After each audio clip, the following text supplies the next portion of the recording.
Well, welcome back. We're here to talk a little bit more about Spider-Man. We are going to get into full spoilers here, so that's your warning. If you don't want Spider-Man No Way Home spoiled for you, if you haven't seen it yet, turn this video off, watch our non-spoiler review, go see the movie, come watch this. Or if you don't care, you can watch this. I won't judge you for it. So, we got to talk about the Spider-Men. Yeah. Andrew Garfield and Tobey Maguire both reprised the big their shabam, role as they say, as Spider-Man from their respective trilogies. And holy cow. Yeah. This was leaked so long ago that it wasn't really a surprise for me, which is too bad. But even though I knew it was coming, I still could not believe what I was watching. Yeah. And it could have come off as cheap, nostalgic, not clickbait, but like nostalgia baiting. Yeah.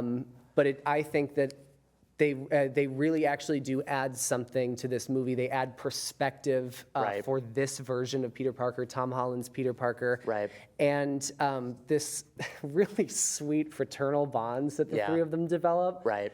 It was so wholesome and well executed, and it could have been so dumb and it could have been so cheesy. Yeah. I was so impressed with how well that was handled. What do you think about those Spider-Men? Well, like you said, I was expecting just a really short cameo, and their roles are pretty significant. Yeah. Like much more significant than I was expecting.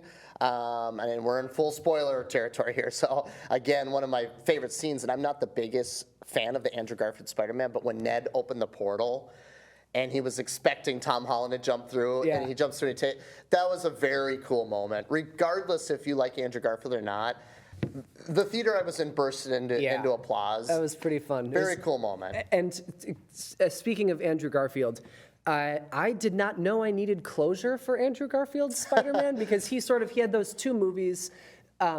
The first one kind of mixed, and then the second one was really not well regarded by Spider-Man fans or critics or whoever. However, so his movies were basically canceled before they could make a third one or continue on in whatever way they wanted to go. So he was sort of unceremoniously unmasked and de-Spider-Maned, and he went on his merry way. Right.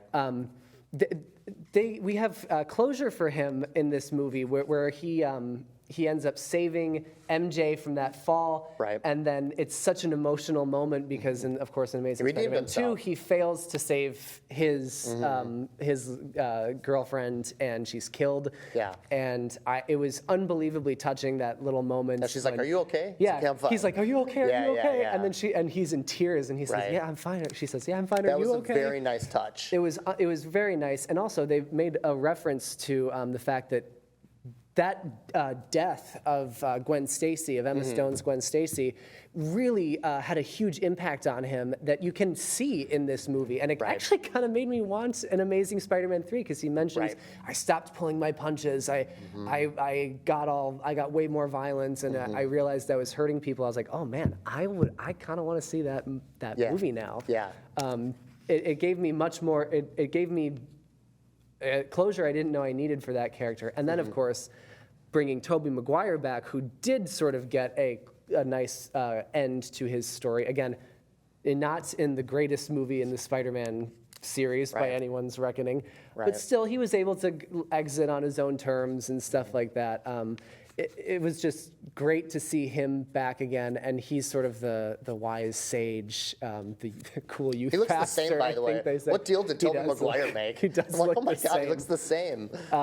It was great to see him back in that costume. That really, like I said, it's like the Michael Keaton Batman costume for people of my age, I think, and people of your age. I'm sure, too. I love that trilogy. The one weird note I had was that they never gave Tobey Maguire like a hero shot. They gave Andrew Garfield a couple. Sure.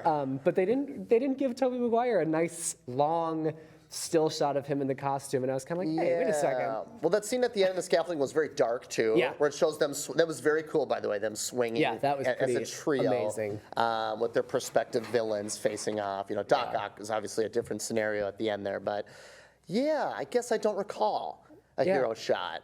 That stuck out to me as being, maybe there was one, and it's a long movie. It's possible that they had to trim some of that stuff down for time. But the only thing I will say real quick is Tobey Maguire's suit still remains my favorite. With the texture. That's pretty cool. He kind of has the textured little webs. The raised web. Kind of the raised web. Still my favorite. I actually am a big fan of the suit that Spider-Man ends this movie in. In the end, this is a big note of mine about this Spider-Man that they actually addressed and have now sort of resolved this complaint where Spider-Man doesn't make any of his own stuff in this trilogy. It's all Stark technology, or it's given to him by Doctor Strange or Happy. You know, there's all this.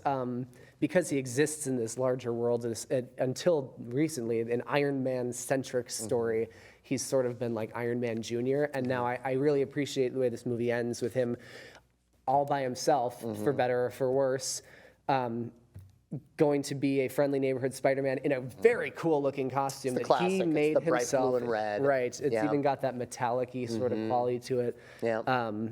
I'm really excited to see where they take him from here. Me too. I mentioned I have questions about the ending that I don't think I need to get into right now, just about the logistics of the magic that left me a little bit confused. Right. But I will leave those for now. There was one other cameo that I wanted to shout out, which was Matt Murdock as Daredevil gets Charlie a brief Cox. scene. Yes, Charlie Cox he's the as actor. Matt Murdock. Right. AKA You had Daredevil. it. You had it. Yeah, Charlie Cox making a reprisal of his role from the Netflix series. That's a fan request that everybody's wanted. Have you been watching Hawkeye, by the way? Well, and I heard D'Onofrio's going to show up as Kingpin, but I haven't caught up. Sorry for the Hawkeye spoilers, if anyone cares. This is a spoiler. Right? You kind of laid it out in the beginning. But it's very exciting to me to see those characters return as well, and to see that they may have a part to play in this in the future. Do you have any other spoiler-laden thoughts? It was really cool to see Tobey Maguire. Yeah. You know, Spider-Man 2 is one of my favorite comic book movies ever. Again, I was in high school when those came out. And, you know, I have nothing against Andrew Garfield. I actually think he's a great Peter Parker and a good Spider-Man. And I like him as an actor.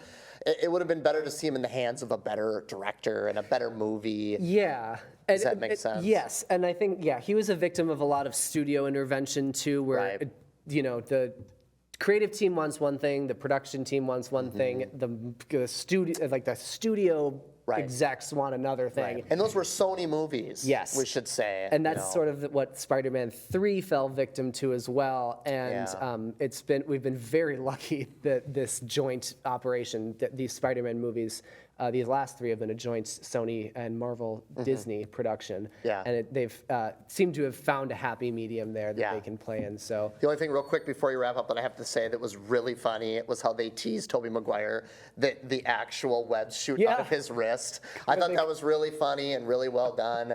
That was the only other thing I want to say is I literally laughed out loud at that. Yeah. Because again, they have web shooters. That's how the comic was. That's an inside joke because people criticize those old movies that Tobey Maguire did not have an actual web shooter, and it came out of his wrist. So those jokes were really funny. And again, it's something that could have come off as cheap, but when the three of them joking sort of together about the differences between their universe, I think of the line too where Tom Holland's Spider-Man makes an offhanded comment about the Avengers, and he said, and Tobey Maguire goes, "Who are the Avengers?" And Andrew Garfield goes, "Are you in a band?" Really funny. It's very funny. Yeah, very clever. Great stuff. I think for me that wraps up my spoiler thoughts. Yeah. I had to talk about those Spider-Men. Yeah. Well, thank you for chatting spoiler and non-spoiler with me, and we will see all of you back again soon.